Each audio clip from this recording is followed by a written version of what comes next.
Hey everyone, my name's Cameron. And I'm Cole, and today we are in downtown Wichita to visit our city's first and only Cuddlist.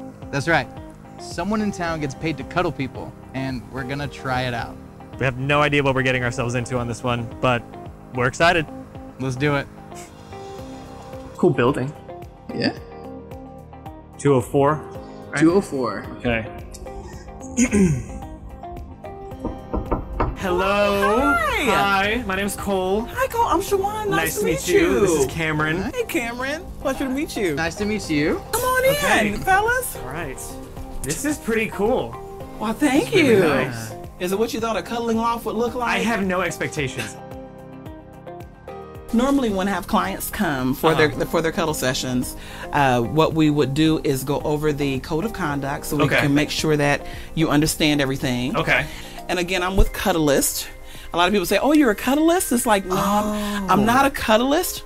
I'm a cuddler. I'm a professional platonic touch therapist. So Cuddlist is like an organization or something like, or is like it is. It's an actual company that has actually trained me, and we go over the code of conduct and we make sure that we're on the same page for what's about to happen. So, client and cuddlist practitioner both verify that they are at least legal age of consent in their location. Gotcha. And you're at least 18. Yes. And you're at least 18.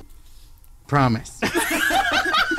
Both agree to practice consent and attention to personal boundaries at all times. This is strictly a platonic session. Do we both understand that part of it? I believe so. I think we all do, yes. We also agree that no saliva exchange will be there in this cuddling session. What if it's between Cameron and I? Just want to give you a little tour so you're more familiarized with where you are, so you're more comfortable. Perfect. Okay.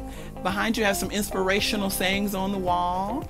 I also like to provide tea for my clients, the Cuddle Sutra book. There are so many different positions in there for cuddling that we can refer to. So during the session, if you're like, I'm at a loss, we've done spooning, we've done this, but what else can we do? Sweet. That's cuddle her. Whoa. She likes to be cuddled as well. You might opt to let Cole just do cuddling with that. We could do that. What's wrong with you? Does she look appealing to you, What's wrong Cole? with you? And in here, very nice and serene. I always like to have a spa music playing. I have a little fireplace, humidifier. So this is one of the areas that people can cuddle here. And we also have a full-size mattress. I love this thing here. You can get close. It's not too big to where you're far apart, but it's big enough to where you're able to do all the different cuddling positions.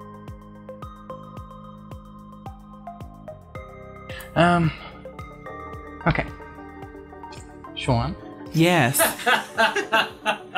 Yes, Cameron. When did you know you wanted to be a cuddler, and why? You know, it's funny. I'm a big Facebook junkie. I love Facebook. And a few years ago, I saw this advertisement about professional cuddlers, and I was like, for real? Like, people do that? Same reaction we had. Yeah. Yeah. Definitely. And I was like, well, that's kind of cool though. Like, wow, people get paid to do that. Like, wow, that's neat. And then fast forward maybe 3-4 years later, I actually went through a bad breakup with a serious boyfriend through the holidays. I did go through a little bit of depression for the first time. I'm a divorced mother. All of a sudden, one day I looked at Facebook again, and guess what I saw? Cuddlist, and then there was a cuddler in Overland Park named Robin. And I was like, oh my goodness, like this is taking off, like they have one in Kansas? And I'm like, I want to do this. Let's say, okay, hypothetical, there's a guy named Jerry that likes to hang out in a parking garage down the street, and he has a cardboard sign that says, cuddles for $5. What makes you different than Jerry? Well, what makes me more qualified than Jerry with the cardboard sign? Yeah. Well, believe it or not, it's not just about hugging people. It's not about just holding people or touching people. It's about the warmth behind it. So that guy on the street, he's not trained on how to help people set boundaries. You don't know what his intentions are. I'm professional, so my intentions are to give the client what they're searching for, which is that platonic touch. You want to teach people how to say yes to the touch that they want and no to the touch they don't want. A lot of people aren't comfortable telling people no. I teach them how to say no. What comfy clothes did you bring?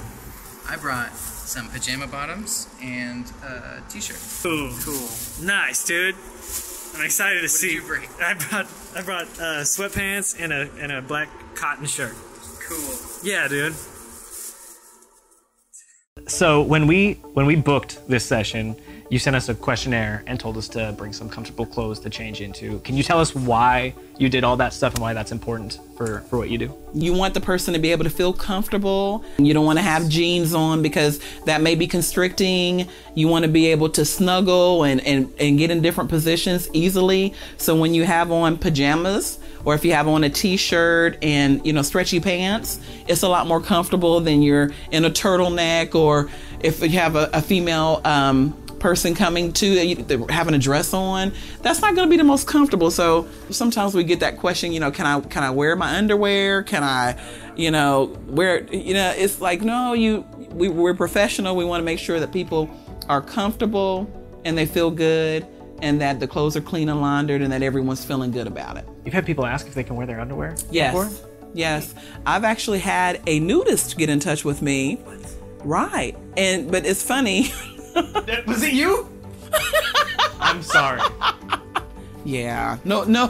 Yeah, you have to wear clothing. That's very imperative. You talked me off a ledge. So glad.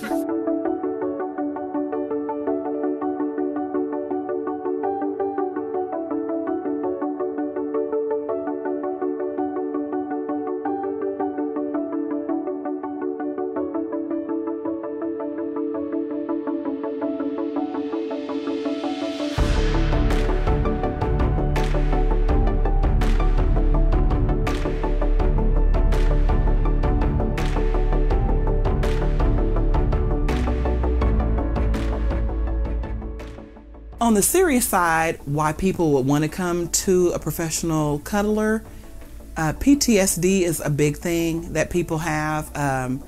Police officers, people that have been in the military. I have a really good friend that she lost a partner. Yeah, when you see someone that is really important in your life pass in front of your eyes, that's very traumatic. People that have gone through all different types of trauma. People that have been molested or raped, that's the serious part. People that they may be going to a counselor to talk about their feelings, but where the therapist part stops, that's where my part begins. They're not allowed to touch. That's a big no-no for them. But guess what I can do? I can touch. That's the part that I can carry on for them. So if you're doing therapy, it's two parts. And actually, I've been working with a few therapists, building referrals with back and forth, because where I can't, they can. So that's a wonderful thing. There are a lot of people out there that just are very touch deprived, and people don't think about that. I try to make everyone feel comfortable when they come see me. I love making people smile and just taking time with a person. This is about the client when they come. So I'm going to give all of my energy to that person when they come in for their session. I personally had no idea what it was going to be like in there, and I'm actually really pleasantly surprised. Like that was really cool. Yeah, going in with no expectation other than, of course, cuddling. We learned a lot that we didn't really think about ahead of time, all like PTSD stuff. The people who may just have trouble being intimate in any kind of way with somebody, even if it's just in their presence. And I'm sure the viewers will think the same way, but I just realized that that's way more in depth than just the title Cuddlist is, you know? Yeah, it's deceiving and easily, I mean, if you have no clue and you just jump to a conclusion based on the name, which of course we did, of course everybody's going to for the most part. It's structured. There's consent with everything. It's very professional. She runs through everything with you. And now we're just standing outside on the street in our PJs. Our pajamas. our pajamas. So we're gonna go. But anyways, hope you guys enjoyed the video. Make sure to subscribe to our channel, go like our Facebook page, follow us on Twitter and Instagram. And if any of you guys have any ideas for weird professions, interesting people, anything like that, shout us out. We'd love to do a story on them. Yes. Bye. Bye. See ya.